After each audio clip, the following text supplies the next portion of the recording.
अनुरोध करूंगा कि आप कीड़े बीमारियों के संबंध में बताएं और गन्ने की जो प्रजातियां इस समय हैं इन पे भी थोड़ा सा आप प्रकाश डाल दें। डॉक्टर साहब।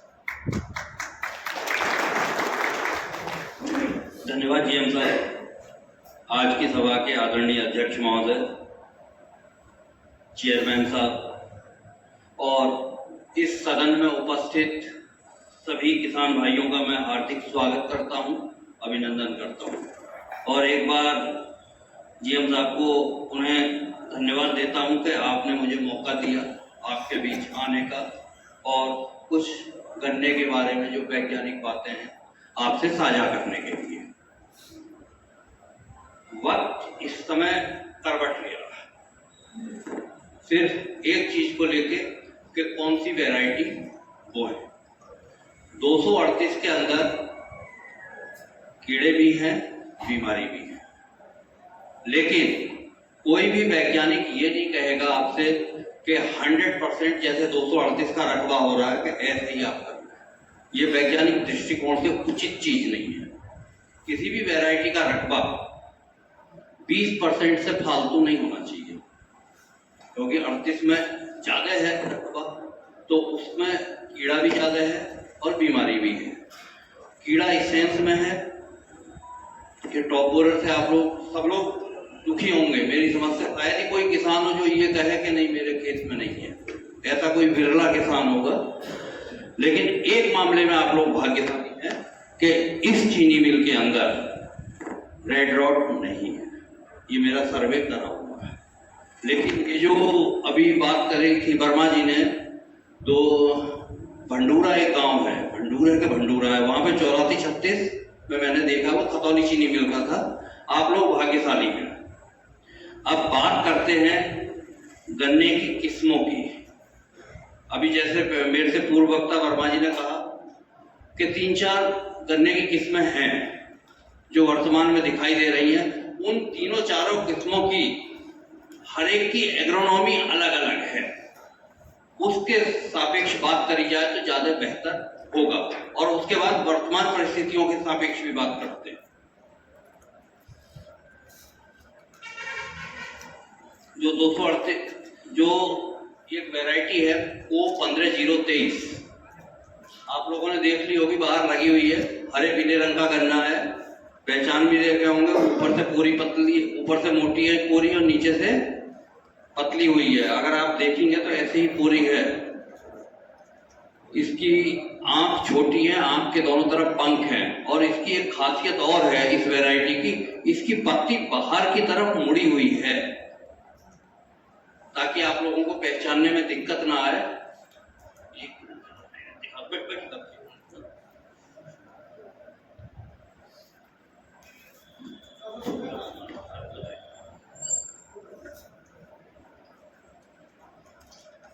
पंद्रह 023 की यदि आप पत्ती को देखेंगे, उस पत्ती को देखेंगे तो वो ऐसे मुड़ी हुई है बाहर की तरफ। क्लियर हो रही है बात है? इस तरीके से पत्ती मुड़ी हुई तो आप पहचान सकते हैं, धोखा ना करें। और इस वैरायटी नरम बहुत है। एक कैरेक्टर और है इस वैरायटी के अंदर, नरम होने के साथ साथ अर्ली मैच्योरिंग और हाई शुगर दोनों चीजें हैं। जल्दी परिपक्वता आएगी और चीनी पड़ता भी ज्यादा है और वजन भी इसका अच्छा निकलेगा, ठोस है बीच में से। लेकिन जब अर्लीनेस आ गई तो इस गन्ने की किस्म को एक तो आपको असोज में बुआई नहीं करनी है, या तो मार्च के लास्ट में या गेहूं के बाद भी कर सकते हैं इसकी बुआई। लेकिन एक इसके अंदर कमी है। कमी यह है कि जब ये सॉफ्ट है वैरायटी, थोड़ी सी नरम है, तो गिरने का वो रहता है। इसकी बंधाई की तरफ को आपको ध्यान रखना और साथ में इसमें पानी की आवश्यकता थोड़ी ज्यादा होगी क्योंकि नरम है। देखिएगा सब चीजें एक दूसरे से जुड़ी हुई है, नरम है तो पानी की आवश्यकता भी थोड़ा ज्यादा होगी। एक चीज मैं आप लोगों से बड़ा विनम्र अनुरोध के साथ कहूंगा कि यूरिया खाद पे हाथ थोड़ा सा हल्का रखिएगा, क्योंकि जैसे जैसे आप यूरिया डालेंगे तो फिर अर्लीनेस है और हाई शुगर है तो कीड़ों का अटैक होने की संभावनाएं बढ़ती हैं।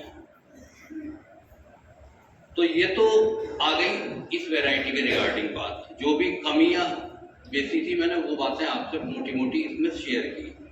अब दूसरे नंबर पे एक वैरायटी और है, यहाँ पे नहीं दिखाई दे रही है, COL के 14201।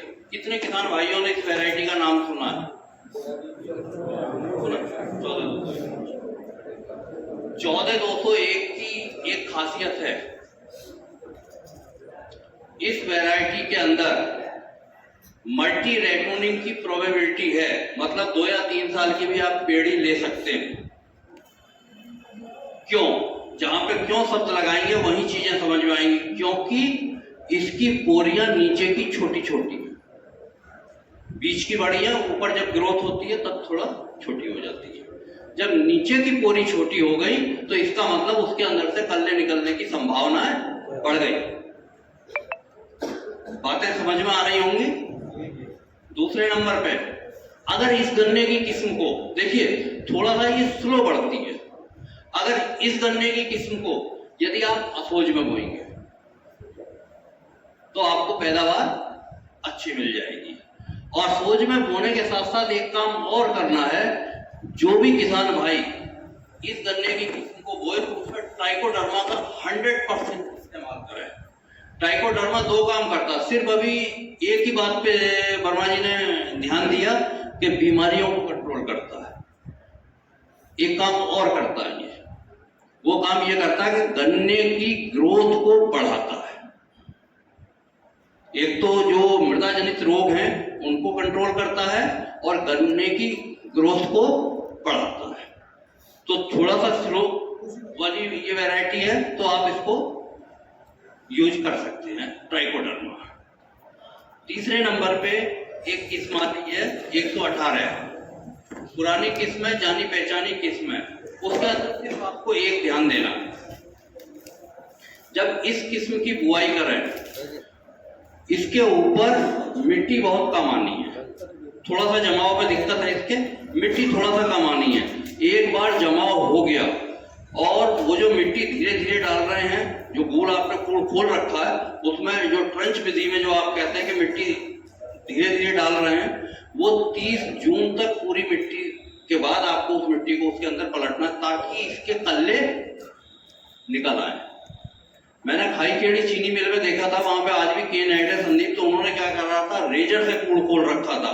ऐसे कूड़ खुला हुआ है और उन्होंने सिंगल बट वो रखी थी इसकी, और उन्होंने सिंगल बट को यहाँ पे लगाया, देखिएगा। और सिंगल बट कैसे लगाई थी? खड़ी। जब यहाँ पे उन्होंने लगाया, पानी नहीं, पानी पे भी हाथ बहुत हल्का रखना।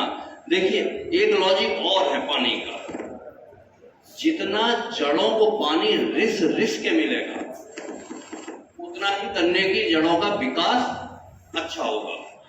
पानी यहाँ पे दिया उन्होंने, ऊपर बो रखी है यहाँ, और थोड़ा पानी दिया, तो रिस के जब नमी नीचे पहुंचती है तो गन्ने की जड़ें अपने आप पानी की तलाश में नीचे को चलेंगी और साथ में वहीं पे कल्लों का विकास होने लगेगा। गन्ने में कल्ले कब निकलते हैं? फालतू दवाओं की तरफ नहीं जाना, गन्ने के साथ चलना है और गन्ने को अपने साथ नहीं चलाना है। गन्ने में हमेशा कल्ले निकलेंगे मई के महीने में। मई के महीने का मौसम याद करो तो मई के महीने का मौसम होता है गर्म और खुशक, वहां पसीना नहीं आता है उसमें। जितना गर्म और खुशक मौसम होगा उतना ही उसके अंदर एक एंजाइम का सिक्रीशन रहता है, आर्जिनिन का। जैसे ही वो आर्जिनिन एंजाइम का सिक्रीशन होगा उतने ही उसमें से कल्ले फुटाव शुरू हो जाएगा। और जहां पे आपको लगता है कि कल्ले हमारे भरपूर हो गए, वहीं पे मिट्टी चढ़ाना का काम शुरू हो जाएगा। फालतू दवाओं के चक्कर में आपको नहीं पड़ना कि हम इसके फुटाव के लिए ये डाल दें। दिक्कत किसान भाइयों को कब आती है? दिक्कत जब आती है जब आप लेट प्लांटिंग करते हैं, वहां पे जाके दिक्कत आती है। तो ये तो मैंने 118 के रिगार्डिंग बात कही, 118 के बाद 15/023 के रिगार्डिंग भी आपसे बात कह ली और 14/201 के रिगार्डिंग भी बात कही। ये तीनों वैरायटियों की अलग अलग वो है कल्चरल प्रैक्टिसेस। वीडियो अच्छी लगी हो तो भाई लाइक शेयर सब्सक्राइब करें, और कोई कमी रही हो तो कमेंट ज़रूर करें। और भाइयों इस गोष्ठी की पार्ट 1, पार्ट 2, पार्ट 3 करके आगे वीडियो आपके पास आती रहेंगी। धन्यवाद भाइयों।